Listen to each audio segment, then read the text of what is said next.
Let us pray. At the beginning of this week, we ask you, Father, to renew and strengthen in us the awareness of our duty and privilege as members of this legislature. We ask you also in your divine providence to bless and protect the Assembly and the province we are elected to serve. Amen.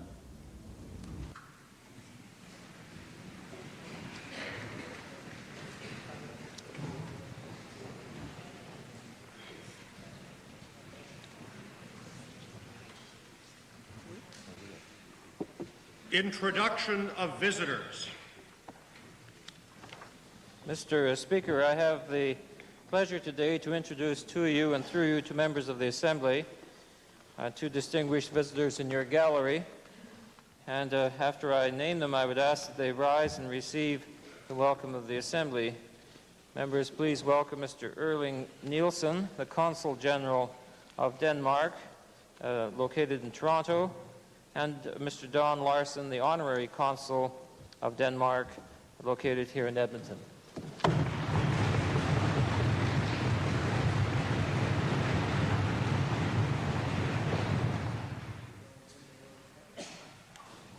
Mr. Speaker, it's a pleasure this afternoon to introduce to you and through you to the other members of the House, Mr. John Tilburg from Holland, a member of the Rainbow Group of the European Parliament. He is seated in your gallery, and I would ask you if you could give him our traditional warm Alberta welcome.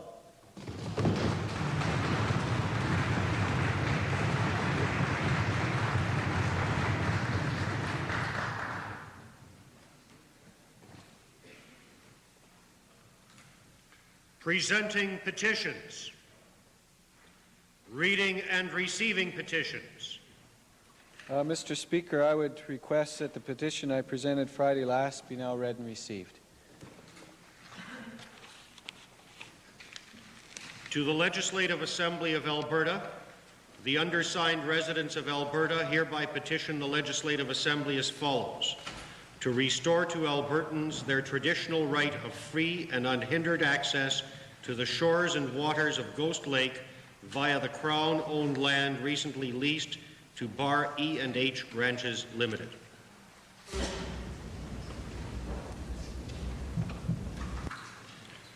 Presenting reports by standing and special committees. Notices of motions. Introduction of bills.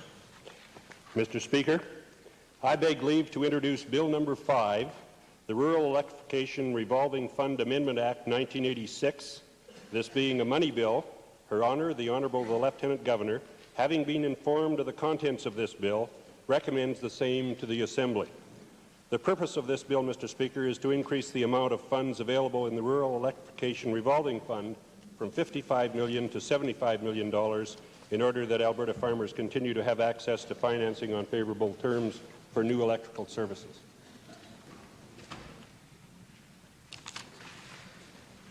Mr. Speaker,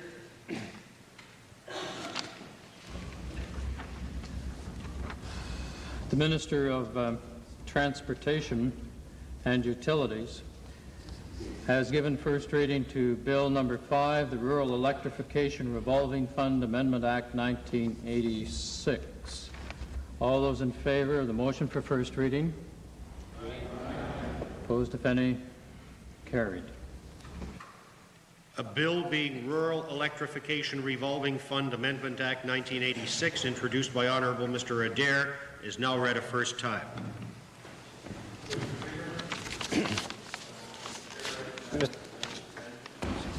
Mr. Speaker, beg leave to introduce Bill Number 3, the Department of Energy Act.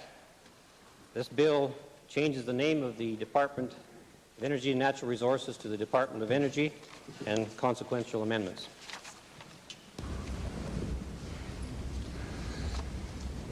The Minister of Energy has moved first reading of Bill Number 3, the Department of Energy Act. All those in favor of the first reading, please say aye. Aye. Those opposed? Carried. A bill being Department of Energy Act, introduced by Honourable Dr. Weber, is now read a first time. I beg leave to introduce Bill 201, Quality Child Daycare Standards Act. This bill will amend the Social Care Facilities Licensing Act to set a set of minimum standards which might be met by all child daycare centres in the province. The bill also sets out a series of standards governing such items as equipment, child-staff ratios, space allotments, and staff qualifications which would have to be maintained at a child daycare centre. The honourable member for Edmonton Calder has requested leave to introduce Bill Number 201, the Quality Child Daycare Standards Act, for first reading. All those in favour, please say aye. Aye. Opposed, if any? Carried. A bill being Quality Child Daycare Standards Act, introduced by Honourable Member Ms. Melsness, is now read a first time. Mr. Speaker, I beg leave to introduce Bill 206, an act to amend the Labour Relations Act, which provides that after a strike or lockout, all those workers who were members of a bargaining unit prior to the commencement of a strike or lockout will get their jobs back. Secondly, Mr. Speaker, it provides that during a strike or lockout, the employer may not replace striking or locked out employees with any persons other than management personnel who were already working prior to the commencement of the strike or lockout. The honourable member for St. Albert has moved first reading of Bill 206, an act to amend the Labour Relations Act. Does the Assembly agree to the motion for first reading? Carried. A bill being an act to amend the Labour Relations Act, introduced by Honourable Member Mr. Strong, is now read a first time. Mr. Speaker, I beg leave to introduce Bill 209, the Mortgage Interest Tax Deductibility Act. The purpose of this bill, Mr. Speaker, is to provide tax deductibility for mortgage interest paid on principal residence up to a limit of $5,000.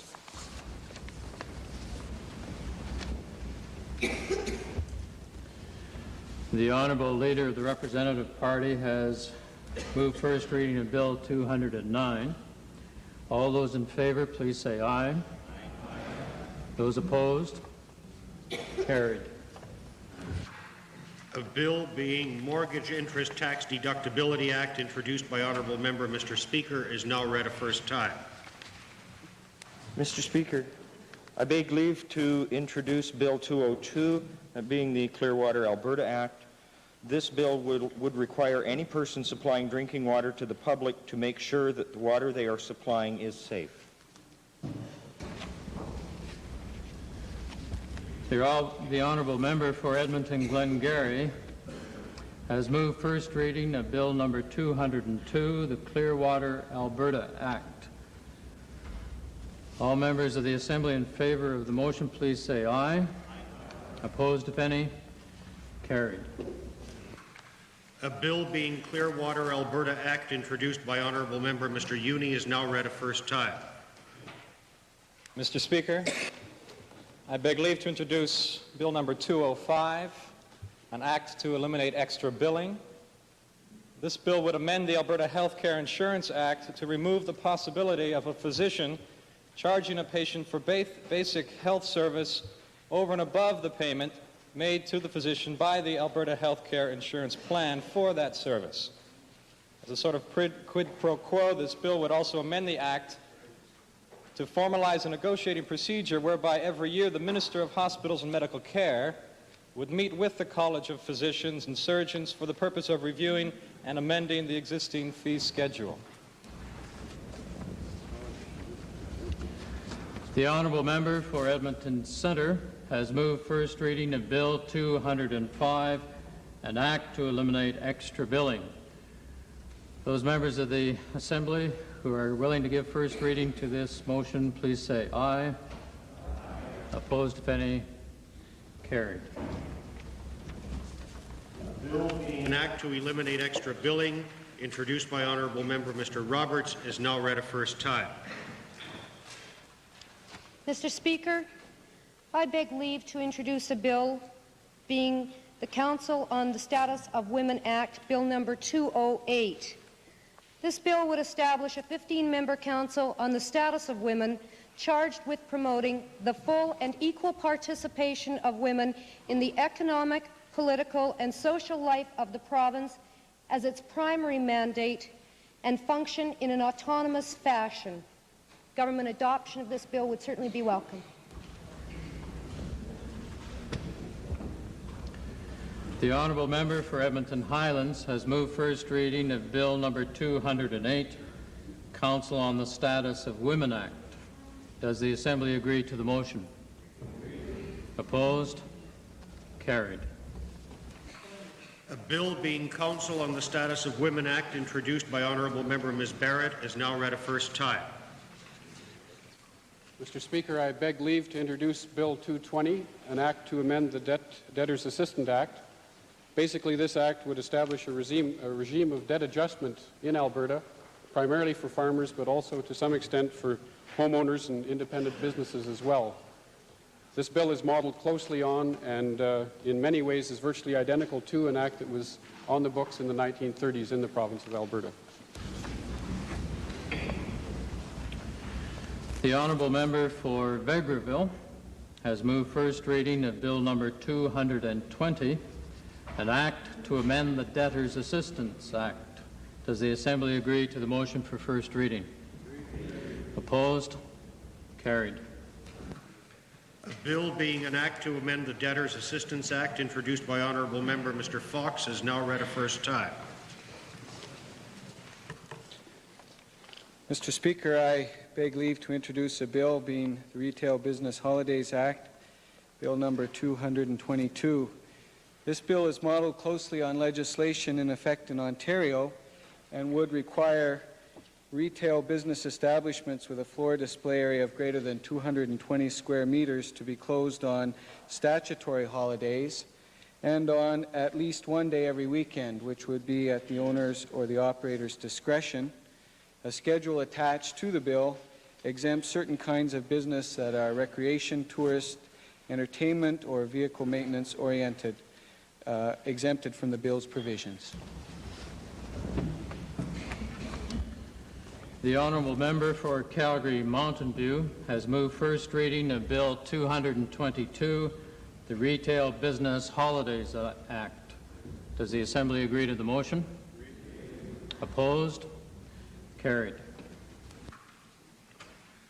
A bill being Retail Business Holidays Act, introduced by Honourable Member Mr. Hawksworth, is now read a first time.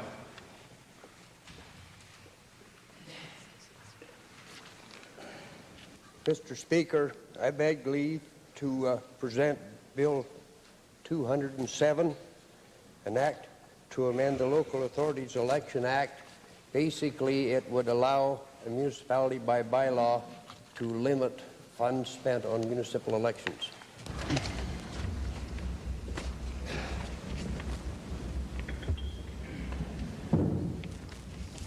The honourable member for Bow Valley has requested leave to introduce Bill 207, the Local Authorities Municipal Amendment Act. All those in favour of the motion, please say aye. Aye. Opposed? Carried. A bill being an act to amend the Local Authorities Election Act introduced by Honourable Member Mr. Musgrove is now read a first time.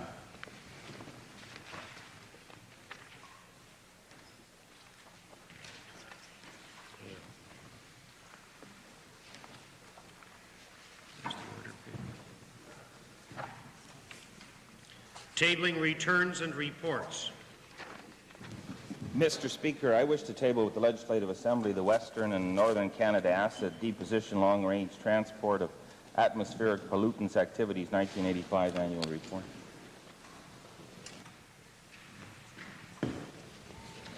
Mr. Speaker, I have the honour of tabling today the annual report of the Department of Energy and Natural Resources for the year ending March 31st, 1985. As well, Mr. Speaker, I also wish to table the annual report of the Alberta Oil Sands Technology and Research Authority for the year ending March 31st, 1985, along with AOSTRA's 10-year review. Mr. Speaker, I wish to file with the Assembly copies of the Southwestern Alberta Medical Diagnostic Review Study.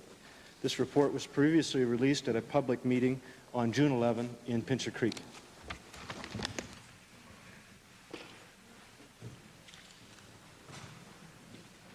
Introduction of special guests. Mr. Speaker, it's a great honor for me today to introduce a very distinguished young person from McKernan Junior High School in the Edmonton Park Allen constituency. I will shortly ask him to stand along with some others, but honorable members should know that David Nakamura competed with some 400 other students across Canada and won the Canada-wide Science Fair Prize. The project that he completed was a project on acid rain and water life. And last month, he also won the Canadian Environmental Research Award, an award which is presented by the Federal Ministry of the Environment. Mr. Speaker, the group with Mr. Nakamura today has had an opportunity to tour the legislature and meet the Minister of Education and the Premier. And I would now ask them to stand. I think we should have David stand first. And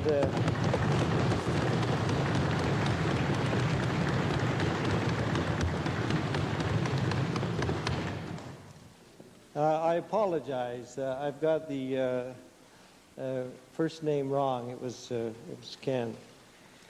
And his mother, Dr. Alice Nakamura.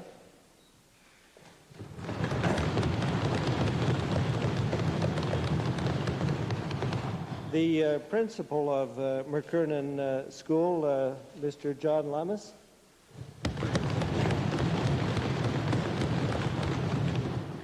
And the head of the science department and president of the Edmonton Regional Science Fair, Miss Deborah Dixon. And with them, Mrs. Francis and Mrs. Bracewell.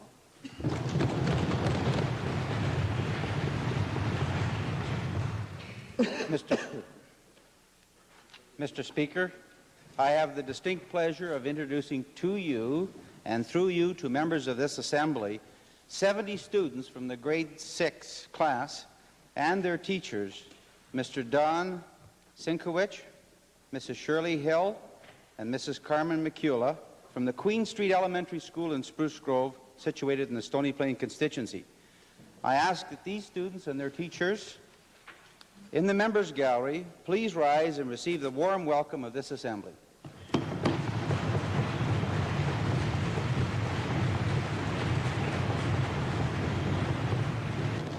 Mr. Speaker, I have the honor of making two introductions today. First introduction to you and through you to members of the Assembly consists of a dozen members of the Political Action Committee of the Unemployed. Mr. Speaker, the dandelions are seated in the public gallery, and I would ask that they rise and receive the warm welcome of the Assembly.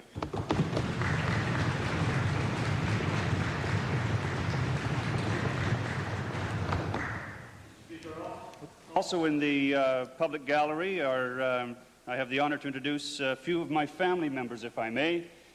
I have my nephew from British Columbia, Derek Humphrey, my parents-in-law, Joe and Angeline Verbonic from Lee, Saskatchewan, and along today with them is my wife, Cynthia Verbonic. Unfortunately, she's from Edmonton.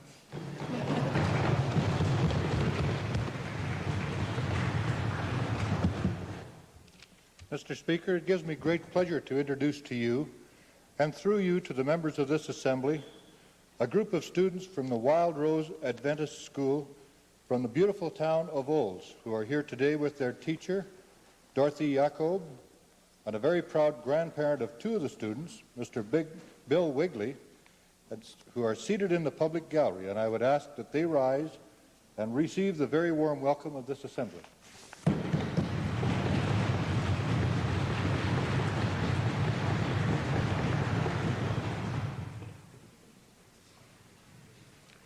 Ministerial statements. Mr. Speaker, on behalf of the citizens of Alberta, I would like to express deepest sympathy to the families and friends of 3 young people killed in the tragic accident at West Edmonton Mall on Saturday night. The tragedy has shocked and saddened us all. I wish to announce, Mr. Speaker, that under the Public Inquiries Act, the Government of Alberta will establish a board of inquiry to conduct a full investigation into the cause of the accident. The board, which will carry out a thorough and exhaustive examination of the circumstances which led to this tragic incident, will begin its investigations within the next few days.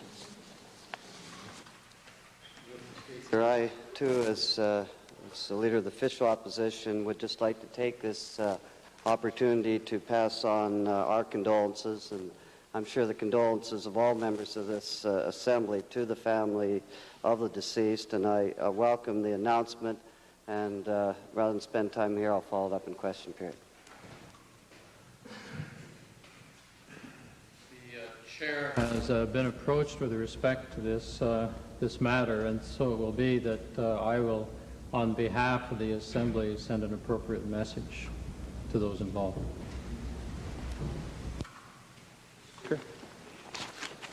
Mr. Speaker, as the member for Banff Cochrane, I share with the member for Highwood the privilege of representing Kananaskis country as a part of our constituencies.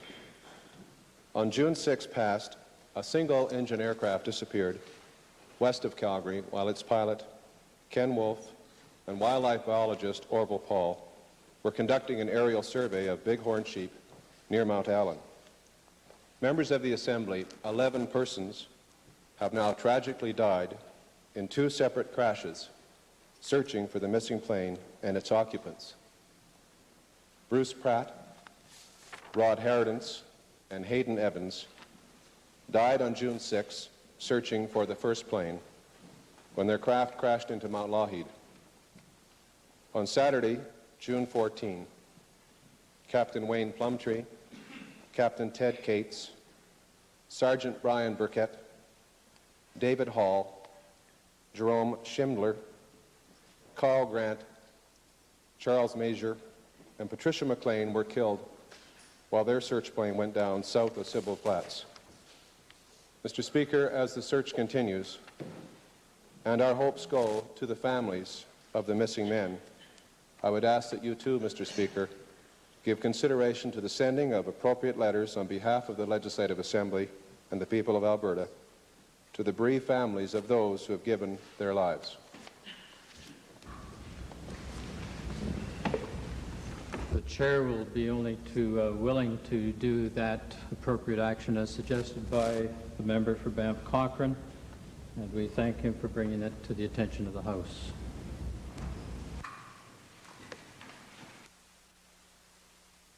Continue with ministerial statements. Thank you. I am pleased to announce government support for Senior Citizens Week in Alberta, June 15th to 22nd. Encouraged by the Provincial Senior Citizens Advisory Council, communities throughout the province are holding special events in honour of older citizens. The theme of the week is Active Seniors in the Community, and the purpose is to increase awareness and understanding of our older citizens and to highlight the positive contributions that they have made and continue to make to our provincial life. Our senior citizens built this province and are continuing to contribute in many ways through their service to others, young and old, enhancing our lives through their rich experience. I urge all members of the Legislative Assembly to join with their constituents in expressing appreciation this week to Alberta's older citizens. In recognition of the role that senior citizens have played in all aspects of community and provincial life, we have developed in our province a range of benefits and services for seniors which are the envy of Canada. Benefits and services developed to ensure that senior citizens in Alberta can live in dignity and independence. These include renters' grants, reduction of property taxes, utility rebates, home improvement grants, no premium payments for medical and hospital benefits, coverage for hearing aids, eyeglasses, dental care, medical and surgical supplies, prescription drugs, and ambulance services. A newly expanded home care program, subsidized apartments and lodges for seniors, and for those needing special care, there are nursing homes and auxiliary hospitals where the cost to the persons receiving such care is minimal. Finally, Alberta, through the Alberta Assured Income Plan, ensures to seniors a minimum income that is the highest among the 10 provinces in Canada. This government is committed to policies and activities designed to assist senior citizens in maintaining their independence and participation in community life. To ensure this happens, the Senior Citizens Bureau will now be managed under the attention of a member of the Legislative Assembly.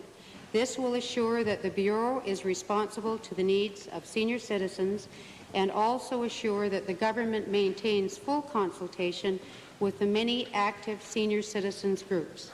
The Senior Citizens Bureau, the first such provincial office in Canada, was established to coordinate and provide information on all matters concerning seniors and to assist in planning and coordinating programs for them. Our provincial programs for senior citizens emphasize and will continue to emphasize independence and dignity, self-help and voluntary and community initiative and responsibility. In this way, Alberta will continue to be a place where persons in their later years are able to contribute to the life of the family, the community, and the province.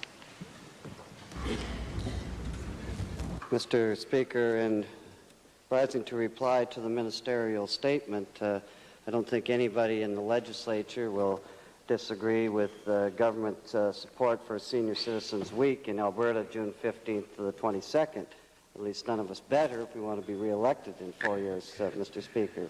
But I want to say, and to the Minister, that nobody's saying that the government hasn't done some good things with senior citizens. In fact, during the election, many of them said concentrate on the unemployed and the others because we're relatively well off.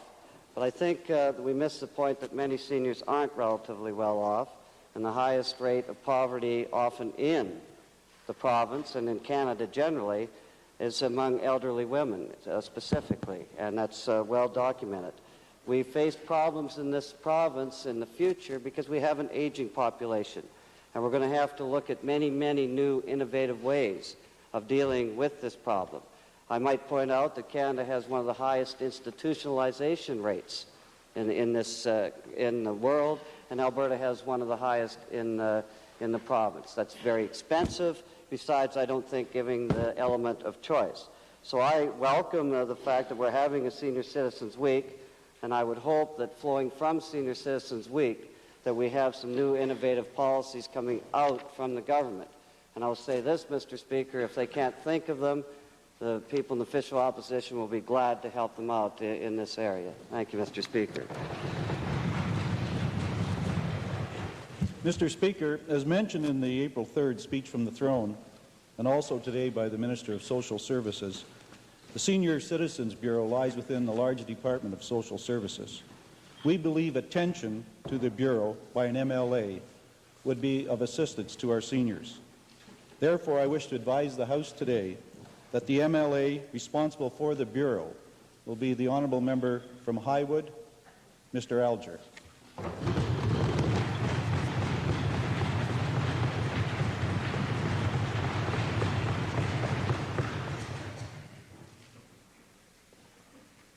Oral question period.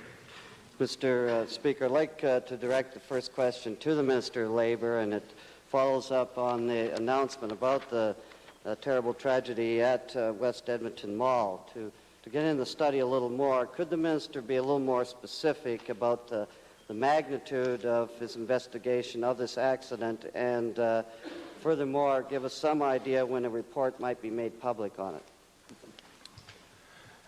Mr. Speaker, the difficulty is that this is an extremely large and complex piece of machinery if one looks at the whole ride concerned. The magnitude of the investigation referred to by the Honourable Leader of the Opposition is that it will be as full and as thorough as it has to be. How long it will take, I cannot predict. The results of the inquiry and any recommendations, I will have to look at them because, of course, it may involve matters that would come under criminal or civil prosecutions and lawsuits. I would not want to prejudice those. Just a supplementary question to the Minister, Mr. Speaker. It's my understanding that the roller coaster was inspected and deemed safe even a day before the tragic accident.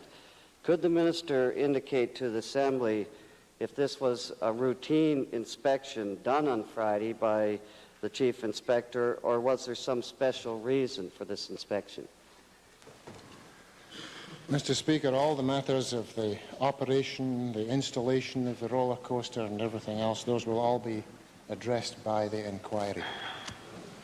Mr. Speaker, I recognize there's an inquiry. I think it would be helpful, though, if we knew the circumstances going into it. And surely, as members of the Legislative Assembly, we're entitled to some information about this.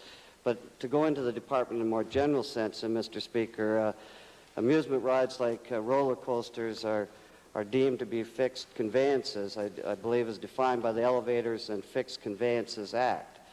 My question is, are inspectors of such rides, in fact, experts in engineering and design of amusement rides, as opposed to being primarily familiar with elevators? And will that be part of this investigation?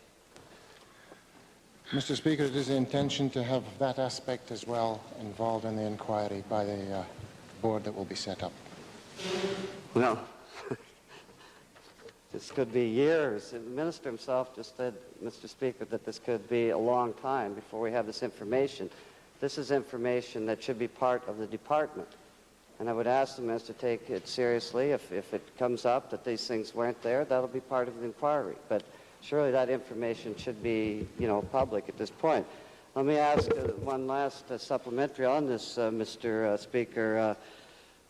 In terms of the inquiry, and I perhaps make this as a question, see if it would be concerned, I suppose, a bit of a representation. Is it the intent that this ride will not be reopened, at least till this inquiry has made public his suggestions? Mr. Speaker, the ride concerned will not be reopened until, as far as is humanly possible, it is determined that further operation will be safe.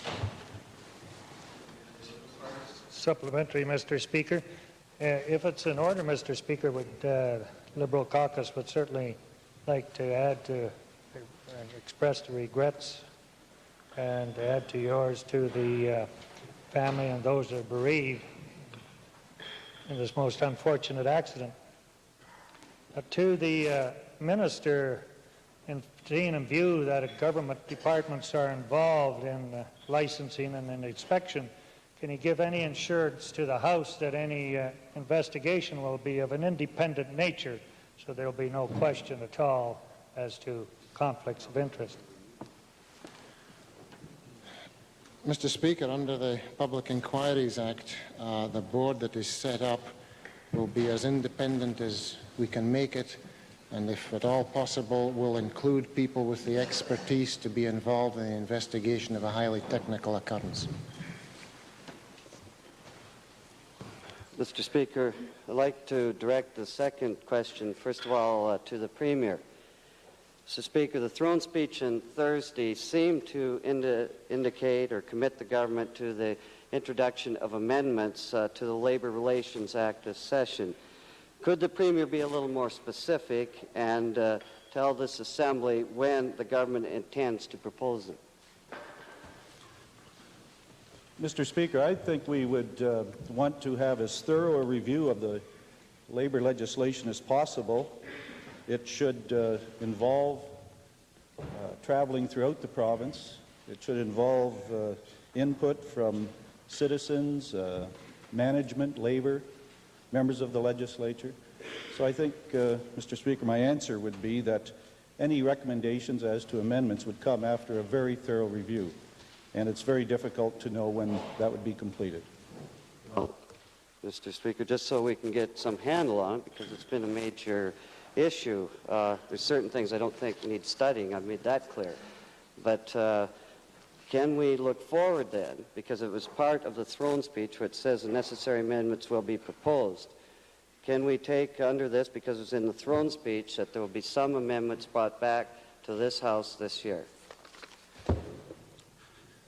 Mr. Speaker, that's entirely possible, but I don't want to mislead the honourable member, because we will want them to be well considered and the necessary amendments to make the legislation responsive to the needs of Albertans. Supplementary question then to the Minister of Labour, Mr. Speaker. Given that we talked about gainers in the House on Friday, but it's not limited the violence to gainers, as we know it happened in Fletcher's and it's Slave Lake and Fort McMurray lately dealing with labor disputes, has the Minister consulted with his counterparts in, say, Manitoba or Quebec or any other province for that matter about their legislation that seems to lead them to settle labor disputes much more peacefully than we do in this province? Mr. Speaker, first of all, we have reviewed within the department and myself the legislation in other provinces, and the similarities are considerable and the differences are slight. That's purely, we went through this. I guess the Minister didn't hear my speech the other day, Mr. Speaker, but I'll be glad to take him outside and go through the laws so he can understand them better. My question is simply this, and in view of the circumstances with some serious labor disputes in the province, can the Minister of Labour at least give an undertaking to this Assembly that the government will introduce amendments in this session that will protect the jobs of members of a bargaining unit on a legitimate strike? Yes or no? Mr. Speaker, I'm not prepared to give a yes or no answer. The situation is such that the Labour Act is a very important statute. It relates to the relationships between all employers and all employees, organised or not, and for that reason any changes should be made keeping the balance in mind between the two groups concerned. Mr. Speaker, a supplementary question to the Premier, and it's relative to the remarks in the throne speech. Could the Premier indicate what format will be used in terms of the review? Will it be a legislative committee, all-party committee, just a government, the Minister with the staff of the department traveling the province? Could the Premier indicate the format at this time? Mr. Speaker, I'd be quite interested in the views of the members of this legislature regarding the makeup of this review. My initial thoughts are that it should be as broad as possible, perhaps an all-party plus public citizens, but the Minister of Labour and myself have been discussing it. We haven't made a final decision because we would like to hear from members of the legislature should they wish to express their views on the matter. The supplemental, Speaker, to the Premier. It seems there's a little dancing around here as to when this report will come in. Could the Premier assure the House, in spite of the Minister's reticence there, that there would be a report in here before the fall sitting, or if not the fall sitting, before when there would have been a fall sitting? Mr. Speaker, I can only say to the members of the House that it would be as soon as possible, but we will want and will insist on a thorough review. This is a very important matter, and we do not feel that it is something that should be rushed unduly, but rather be considered thoroughly and then presented to the legislature. Question? Yes, this is, given the importance of research and technology to the economic development of Alberta, Mr. Speaker, I'd like to ask the Minister of Research, Technology and Telecommunications, it's quite a name, could you tell the legislature of any plans his department has to replace the $71 million his federal cousins just cut off the federal government's Industrial Research Assistance Program?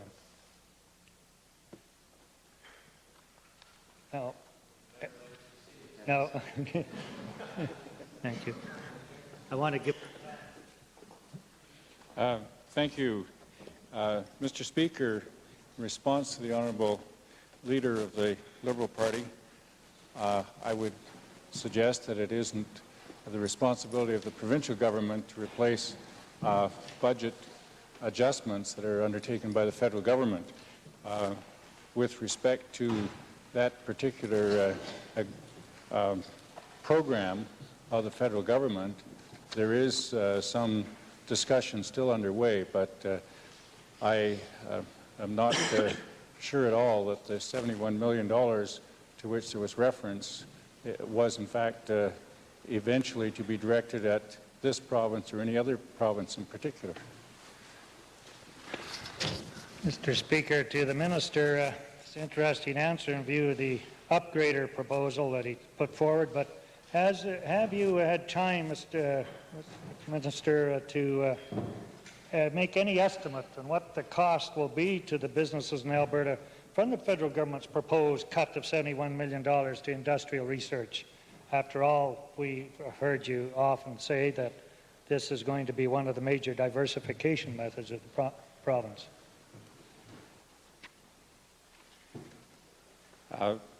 Mr. Speaker, the honourable member is talking about, as I understand it, a proposal of another government, and that seems to me the subject of considerable speculation and decision which isn't taken within this chamber. Perhaps if he has a specific in mind, he could detail that and I could follow up on it. But to talk about a large sum of money in that general manner is not something that, given that it's a decision that may be made by a different government, should surely be the subject of debate here. Supplementary, Mr. Speaker. To the Minister, am I to understand the Minister clearly that he's going to wait for the axe to fall before he does anything, and that they're not going to do anything to try to balance out this effect against many of the small businesses in Alberta involved in industrial research? Does he have no idea of the cost? He has no idea of the jobs? Chair is having some difficulty with the question because unless someone here has documentation to say that that kind of cutback has indeed taken place, we're dealing with a hypothetical situation, and that's one reason why the Minister is having difficulty responding, but it's also one reason why the Chair is having difficulty with the whole question. Perhaps you could rephrase the question that you know the document is to be indeed to be true. From point of view, the announcement that the government would be taking, the federal government would be taking cutting their funding to small business research by $71 million. has the minister no idea what effect that will have on Alberta, what effect it will have on the small businesses indulging in or working in the business of research and telecommunications in Alberta? Mr. Speaker, I can advise the Honourable Leader and the House that I was at a minister's meeting last week. There was also a meeting in Winnipeg last week on the hosted by the federal government dealing with a potential science and research policy for Canada, which was, as I understand it from the reports I've received from officials, a general seeking of information and exchanging of information. Now, with respect to the dollar question, it may be that my colleague, the Minister for Economic Development, may be able to supplement my answer, but in neither one of those meetings did the proposal that has been suggested as a possibility come to my attention. Mr. Speaker, without getting into the $71 million program referred to by the Honourable Leader of the Liberal Party, I think it's important for the Leader and other members of the Assembly to refer back to the throne speech and the recent weeks where the government announced a $750 million program for a small business in Alberta, which I think is reasonably positive with respect to assisting small business. I think the question in the Honourable Leader's final part of his question was with respect to what is the provincial government doing to respond to the needs of small business. I think that's a pretty significant response, Mr. Speaker. Agreed.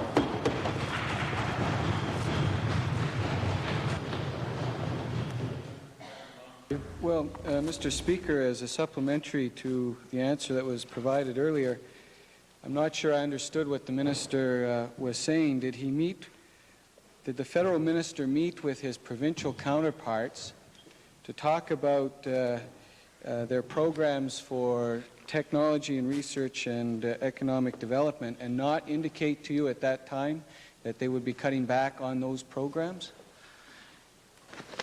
Mr. Speaker, to help the honourable member, I can respond that my ministerial meeting had to do with telecommunications and was only incidentally involved with the discussions in technology apart from telecommunications. The meeting in Winnipeg was of a more general nature and had to do with science policy that might be eventually put in place by the federal government as a guide to that government. That was not a meeting which I attended, since the meetings tended to overlap somewhat and it was impossible to be in two places. I would indicate, however, Mr. Speaker, that I think that honourable members should consider whether our programs in Alberta should be driven simply by the initiatives of the federal government. It's my own view that the initiatives that we take should be ones that we think are most appropriate to this province, and in that respect I look forward sometime, probably in the throne speech, to be able to detail some of those for the honourable member. Leader of the Representative Party, followed by the member for Calgary-Fish Creek. Speaker, my question is to the Associate Minister of Agriculture, and I want to congratulate her in her new responsibilities and in former legislatures where she's wished to add something to some of my remarks. Today she has the opportunity of answering some of my remarks, and I'd like to ask the Honourable Minister, Mr. Speaker, with regards to the review on the Agricultural Alberta Development Corporation, as to whether it's the intent of the Minister through that review to expand, contract, or eliminate ADC as a program of government. I thought you'd never ask. Thank you, Mr. Speaker. To the member, I don't have any conclusions on the decisions and recommendations that committee will take. ADC has been in operation since 1972 for 14 years, and conditions have changed over that 14 years. And I expect the review will be a total review of the role and mandate of ADC. Mr. Speaker, supplementary question to the Minister. Under the new Alberta Farm Credit Stability Program, the farm lending is shifted more to the banking institutions. Could the Minister indicate whether that could possibly, would that be a trend supported in terms of ADC? You're asking me again to prejudge the decisions and the recommendations of the committee. At the present time, the $2 billion under the Farm Credit Stability Program is in addition to the $1 billion already in long-term credit through ADC. Mr. Speaker, supplementary question to the Minister. Yeah, in the new program, the Alberta Farm Credit Stability Program has the 9% interest rate. Is it the intent of the Minister to reduce all ADC loans to the 9% under all conditions? Mr. Speaker, right now all of the farm loans through ADC have been reduced to 9%, and at the present time we have the commercial lending loans at 12%. And at this point in time, I've not had a chance to review those loans, and so I can't answer that specifically. Supplementary. Associate Minister.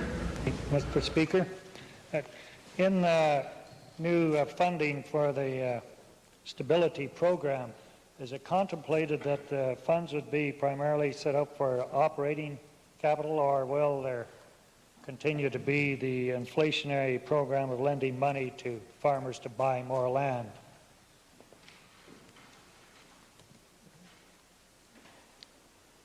Go ahead. Mr. Speaker, in response to the honourable member from Westlock Sturgeon, may I indicate to him that it is our hope to involve ourselves in the lending for both those purposes. Member for Athabasca Lac-La-Biche, supplementary. Would like to ask the Minister and do that she mentioned that there is a committee to be formed to investigate the whole aspect of ADC. Would like to ask more information about how will that committee be selected so that it will be taken into account all the different viewpoints of the Agricultural Committee.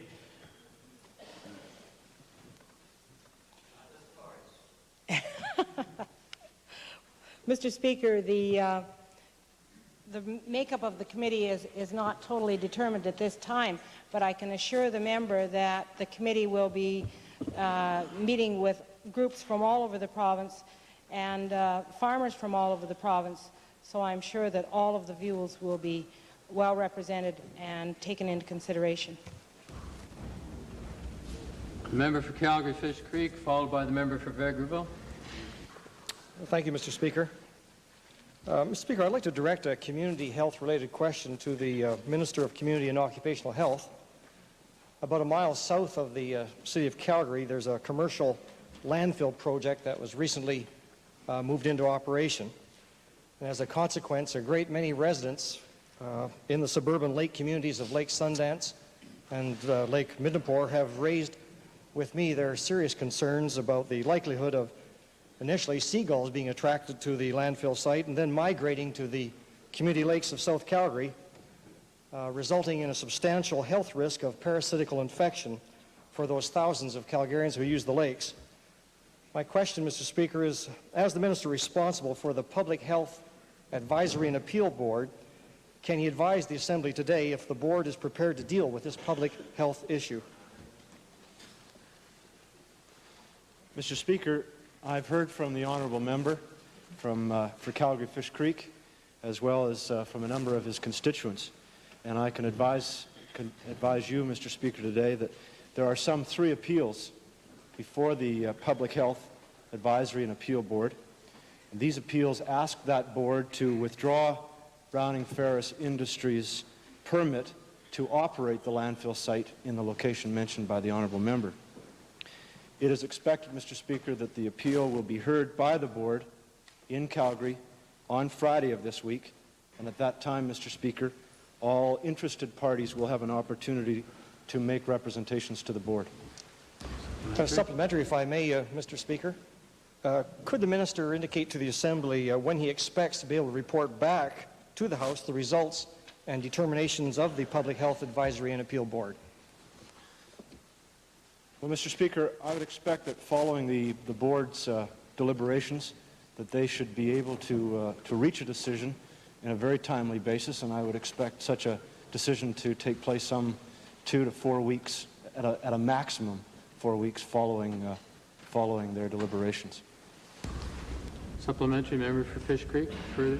All right. The member for West Loch Sturgeon. Mr. Speaker, to the minister, while he's investigating the bad health hazards of open or disposal of open pit out the edge of the cities, could he extend his investigation to on my constituency, where the city of Edmonton is starting to dump some of their garbage out in my constituency, and not just defeated Tories either. This is real garbage. Are you going to extend? Well, Mr. Speaker, it's not a concern or a problem that I've heard until today. I appreciate the representations from the honourable member, and perhaps he and other concerned citizens might make their concerns known to the local Board of Health in the area, and that Board of Health might hear those concerns. Member for Calgary Mountain View. Yes, thank you, Mr. Speaker. This is an item that the City of Calgary had to take to court in order to direct the Public Health Advisory and Appeal Board to rehear the appeal. I would like to ask, as a supplementary to the Minister, whether he was prepared to take some steps, or what steps will he take to ensure that BFI, Browning Ferris Industries, does not continue to use the site until this entire appeal process has been concluded. Well, Mr. Speaker, as I understand from the information that I've been able to gather on this matter, the original appeal by parties, including the City of Calgary, asked the board and the Court of Queen's Bench to assess the earlier decision. The request was not made at that time that there be a stay of the operations of that landfill site, and as a result, the court did not rule on a matter that it was not asked to rule on. Chair recognizes the member for Vegreville, followed by the member for Highwood. Mr. Speaker, my question is to the Minister of Agriculture. Is the Minister able to update the Assembly on the status of the dispute between the Pork Producers Marketing Board and Gainers Incorporated, what has otherwise become to be known as the Hog Wars? Is the truce still on, or does the Minister have any indication that Gainers is still of the view that they do not wish to purchase hogs through the board in the future? Mr. Speaker, let me respond initially, but I'm sure the Honourable Minister of Labour would like to have an opportunity to respond on a more fuller basis. I can indicate to the Honourable Member that 7,000 hogs were sold today in the communication that we did receive from the Pork Producers Marketing Board at a price of $77.15, and they were happy that they could move those amount of hogs today. Supplementary to the Minister, Mr. Speaker, I too am happy that hogs are finally moving to market and at a somewhat better price. My question, however, concerns the status of the Hog Wars situation. Do you have any indication from them, or have you had discussions with them about whether the truce will end soon, and will it flare up perhaps as soon as the labour dispute is over? Well, as I would hope the Honourable Member from Vegreville would be aware, the Minister of Labour is responsible, since that does fall under his jurisdiction. Supplementary to the Minister, I'm referring again to the so-called truce in the Hog Wars between Gainers Incorporated and the Pork Producers Marketing Board. There's some legitimate concern on behalf of producers in the province that Gainers will, as soon as this labour dispute is settled, turn their by now famous negotiating techniques towards the producers. Can you assure us that the truce will last well into the future, and that some new mechanism has been found that satisfies both parties? Well, as the Honourable Member is no doubt aware, had it not been for the intervention by the Premier of this province, we wouldn't have had it solved to such a satisfactory solution when it was originally being discussed with gainers in the Port Board, and it was because of the direct intervention by our Premier. And I have had no concerns relayed to me by those involved within the Port Board that there might be a breakdown of communication as it relates to what is presently in existence and is going to be in existence for some 39 months. Supplementary, Mr. Speaker. We'll withhold our congratulations until we're sure that it has indeed been solved. Supplementary to the Attorney General, can you assure us the future of the powers of the Pork Producers Marketing Board as provided under the Marketing of Agricultural Products Act will be prosecuted? Mr. Speaker, I will have to take that question as notice. I'm not aware of particular violations that has been alleged.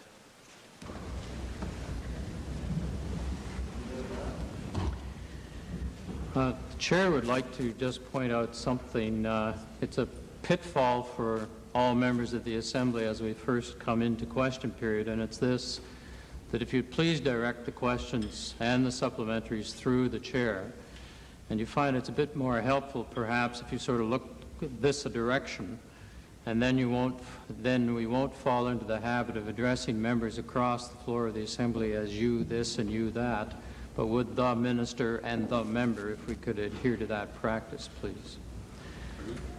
Chair recognizes the member for Highwood, followed by the member for Edmonton Mill Woods.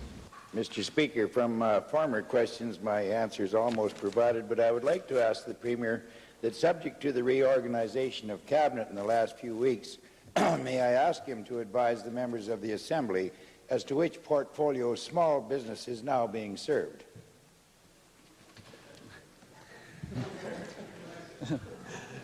Mr.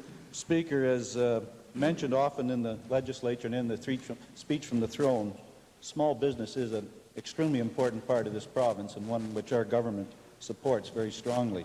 The responsibility for small business lies with the Minister of Economic Development and Trade.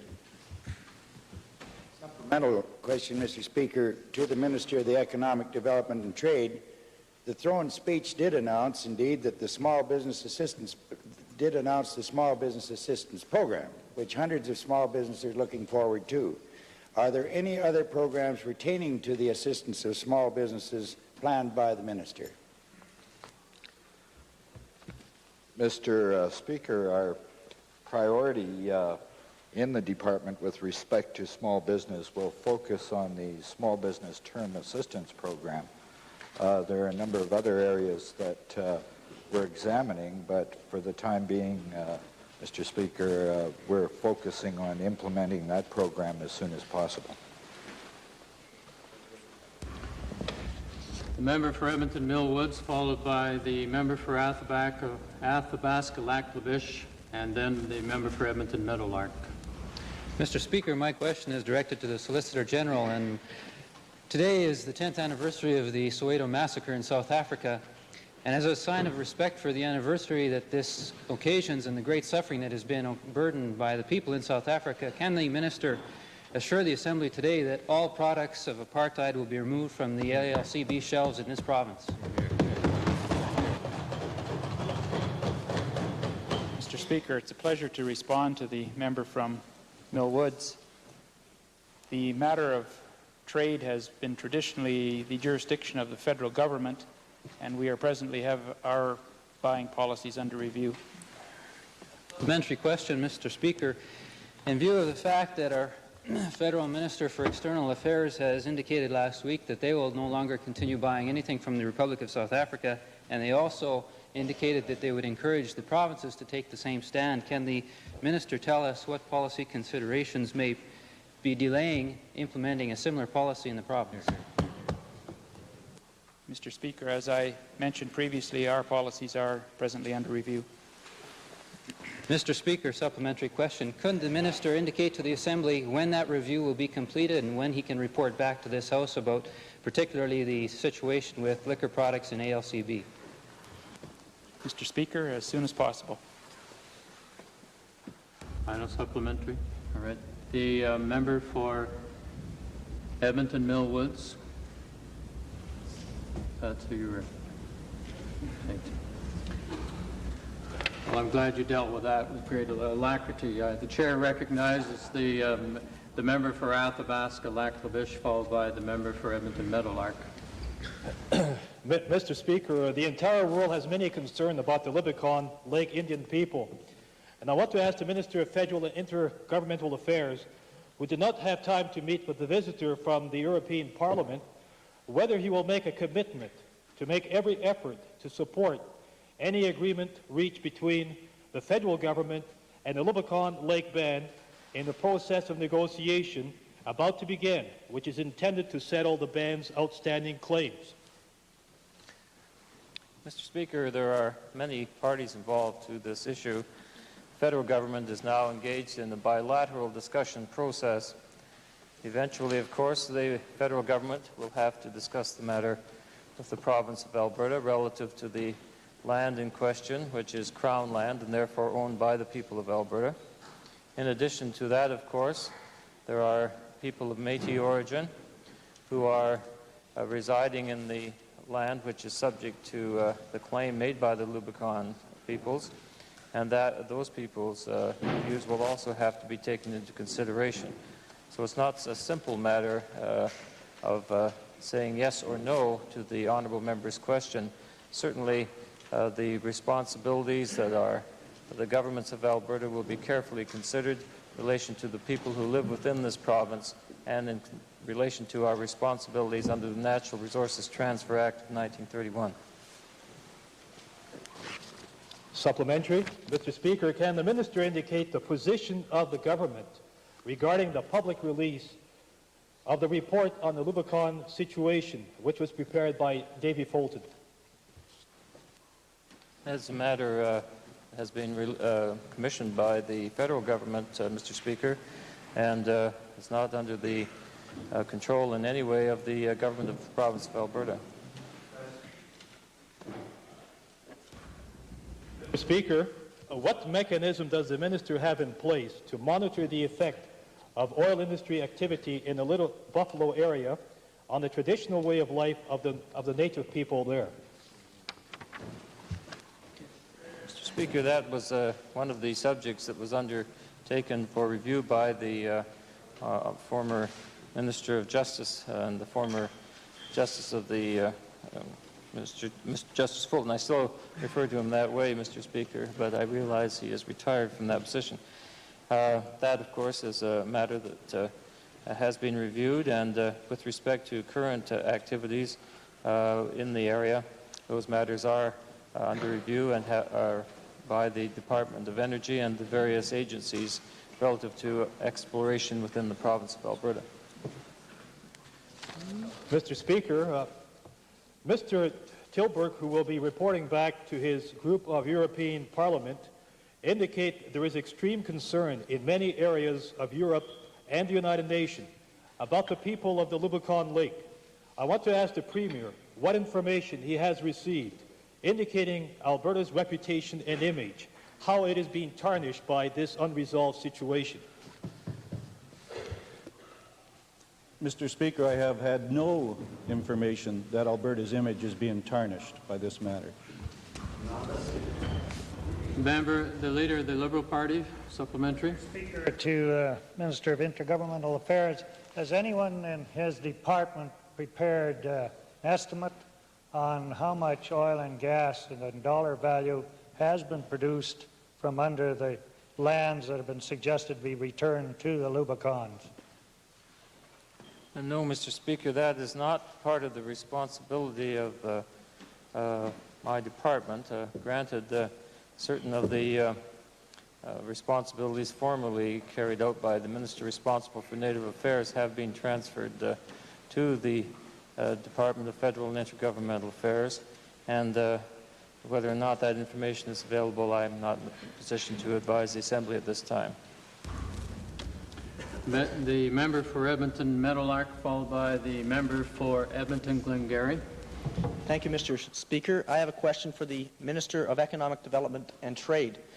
Is he aware of the initiatives being undertaken by the Department of Transportation and the Department of Public Works with regard to 12,000 tons of soil cement, which may be let to an American firm, Ideal Cement, for the construction of Alberta roads? Mr. Speaker, I am aware that tenders have been called for road surfacing material, but I'm not aware of those tenders being awarded.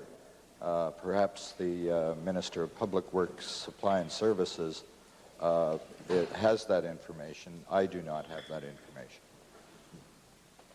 Supplementary, Mr. Speaker.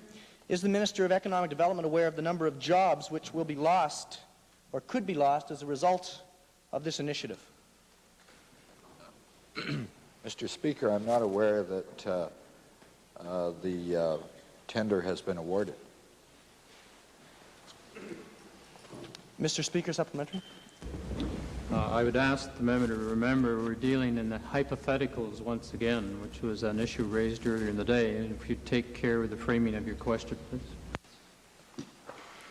Mr. Speaker, could I ask whether the Minister of Economic Development is taking steps to coordinate the activities of various government departments which bear upon the economic development and jobs for Albertans so that they can be focused for greater effectiveness? Mr. Speaker, we have for a number of years been very active in encouraging purchasing of local goods and services. And this has been a priority of the government in terms of major and minor contracts, and it continues to be a priority. We do not, however, have a provincial preference interprovincially in terms of bidding, allowing contracts to be awarded. With respect to the specific, my information is that that contract has not been awarded, has been advertised, the bids have been received, but still being dealt with by the Department of Public Works, Supply and Services. Supplementary, Mr. Speaker. Could I please direct this to the Minister of Department of Public Works and Supply and Services? The minister's in the House, but I don't know if there must be an acting minister. Please carry on, please. Is he in the House? The acting minister. Just acting. Could I please direct this to the acting minister of that department? Could he assure the House that he will take steps, whatever steps are necessary, to ensure that that contract is not let to an American firm, if at all possible, so that jobs will not be exported from Alberta to the United States? Mr. I'd be pleased to take that question under advisement. Supplementary, member for Calgary Mountain View. Yes, Mr. Speaker, I'm wondering if there's a gap here in the policy of the provincial government in that tomorrow a motion is going to be proposed by a backbencher that we buy Alberta first. Is this the reason, Mr. Speaker, that such a matter should appear on the order paper, that the government does not have a buy Alberta first policy? Mr. Speaker, I look forward to the honourable member's contribution to the debate tomorrow. Agreed. Clearly anticipatory. Even I can figure this one out. Okay, the member for Edmonton Glengarry. Hopefully these will be a quick series of questions, and the chair would then recognize the member for Edmonton Gold Bar. Thank you, Mr. Speaker. My question is directed to the Minister of Community and Occupation Health and is occasioned by the Pincher Creek Sour Gas Health Study, which was recently tabled. A number of residents in the area voiced concern that although the study was obviously of very high quality, it did not address their specific concerns that they have been voicing for decades. So could the minister outline the considerations which led to the choice of Raymond Sterling and Carstairs Didsbury as control group areas for comparison purposes in design of the Pincher Creek Sour Gas Health Study? Mr. Speaker, I would begin the answer by stating that we've got to remember that the original purpose of the study was to determine whether the residents in the index area, the area where in the Pincher Creek area, Twin Butte Willow Creek area, whether they were healthy, whether they were experiencing any greater ill health than any other residents in the province. And in so doing, the design team that designed the study attempted to find a number of comparison communities in the province, and they came up with the Raymond-Sterling area in that it was an area that had all similar demographic characteristics as the study area, except that it was missing the gas plant that was found in the study area. And in the case of the Didsbury, Carstairs, Crossfield, Irricana area, it shared somewhat the same conditions, except that it did have the gas plant in the vicinity. And on that basis, those two comparison communities were found and were used during the study. Supplementary? Supplementary, Mr. Speaker. Does the minister have any information he can share on scientific testing of the control group areas prior to the commencement of the health study in order to determine if the areas in fact do receive lower levels of sulfur emission than the Pincher Creek test area?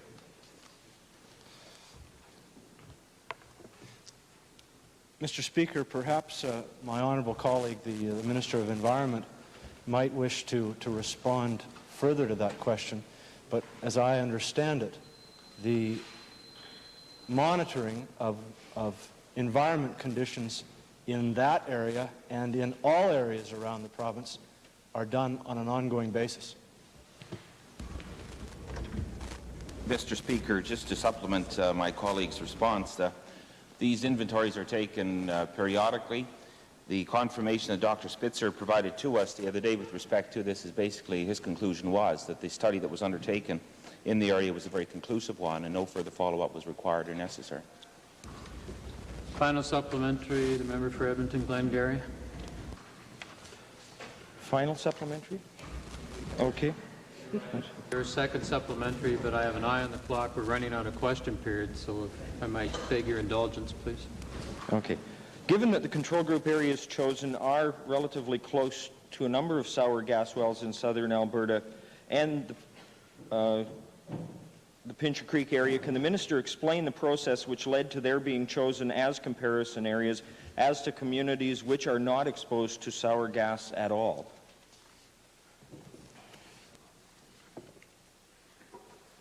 Mr. Speaker, I don't profess to be a technical expert on this matter, but the design team, backed up by both a Citizens Advisory Committee and a scientific advisory group that has some eminence around the country and I gather around the world, determined that these communities, these comparison communities, were the best that could be found, sharing similar conditions, similar characteristics in southern Alberta, and as a result, they were found to provide the best comparisons for the area that was under study.